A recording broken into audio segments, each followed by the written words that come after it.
కేవలం 7,999K up to 10 kgs వరకు బరువు తగ్గి అధిక బరువు నుంచి వచ్చే ప్రధాన సమస్యలను దూరం చేసుకోండి. బాలీవుడ్ లో ఈ రెండుకొచ్చి ఒక్కసారిగా చర్చలకు కేంద్రంగా మారిన సినిమా దురంధర్. ప్రశంసలతో పాటు వివాదం కూడా కలిసి రావడంతో సినిమా చుట్టూ బజ్ మరింత పెరిగింది. హృతిక్ రోషన్ కామెంట్స్ సోషల్ మీడియాలో హీట్ పెంచితే దర్శకుడు ఆదిత్యధర్ ఇచ్చినటువంటి అప్డేట్ అంచనాలను మరొక లెవెల్కు తీసుకెళ్లిపోయింది. బాక్సాఫీస్ దగ్గర 350 కోట్లకు పైగా వసూళ్లు సాధించి సర్ప్రైజ్ సక్సెస్ గా నిలిచిన ఈ సినిమా ఇప్పుడు ట్రెండ్ గా మారిందా? వివాదం సినిమాకి ప్లస్ అయిందా? Have a look. బాలీవుడ్ లో రీసెంట్ గా రిలీజ్ అయిన దురంధర్ పై ప్రశంసల వర్షం కురుస్తోంది. ప్రేక్షకులతో పాటు ప్రముఖులు కూడా సినిమాపై ప్రశంసలు కురిపిస్తూ ఉండగా హృతిక్ రోషన్ చేసిన కామెంట్స్ హాట్ టాపిక్ గా మారాయి. సినిమా నాకు చాలా నచ్చింది. కథ మేకింగ్ అద్భుతం. కానీ ఇందులో చూపించిన కొన్ని రాజకీయ అంశాలను నేను అంగీకరించలేకపోతున్నాను అని హృతిక్ చెప్పడం సోషల్ మీడియాలో చర్చకు దారితీసింది. హృతిక్ వ్యాఖ్యలపై కొందరు నెటిజన్లు తీవ్రంగా స్పందించారు.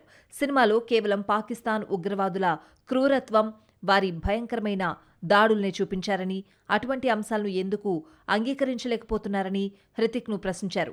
ఈ విమర్శల నేపథ్యంలో హృతిక్ మరో పోస్ట్ చేస్తూ దురంధర్ తన హృదయాన్ని హత్తుకుంది. దర్శకుడు ఆదిత్య అద్భుతంగా తెరకెక్కించారు అంటూ మరోసారి సినిమాపై తన అభిప్రాయం తెలిపాడు. హృతిక్ పోస్టుకు ఆదిత్యధర్ కూడా స్పందించాడు.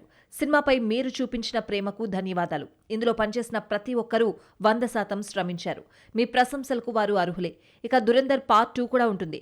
దాన్ని తెరకెక్కించే సమయంలో అందరి సూచనలను దృష్టిలో పెట్టుకుని మరింత బాధ్యతాయుతంగా రూపొందిస్తాం అంటూ క్లారిటీ ఇచ్చాడు. రణ్వీర్ సింగ్, మాధవన్, సంజయ్ దత్, అక్షయ్ ఖన్నా కీలక పాత్రలో నటించిన దురంధర్ డిసెంబర్ 5న రిలీజ్ అయింది. బాక్సాఫీస్ వద్ద కలెక్షన్ల వర్షం కురిపిస్తోంది. ఇప్పటికే 350 కోట్లకు పైగా వసూళ్లు సాధించిన ఈ సినిమాకు పార్ట్ 2 అధికారికంగా కన్ఫర్మ్ కావడంతో అభిమానులు సంబరాలు చేసుకుంటున్నారు.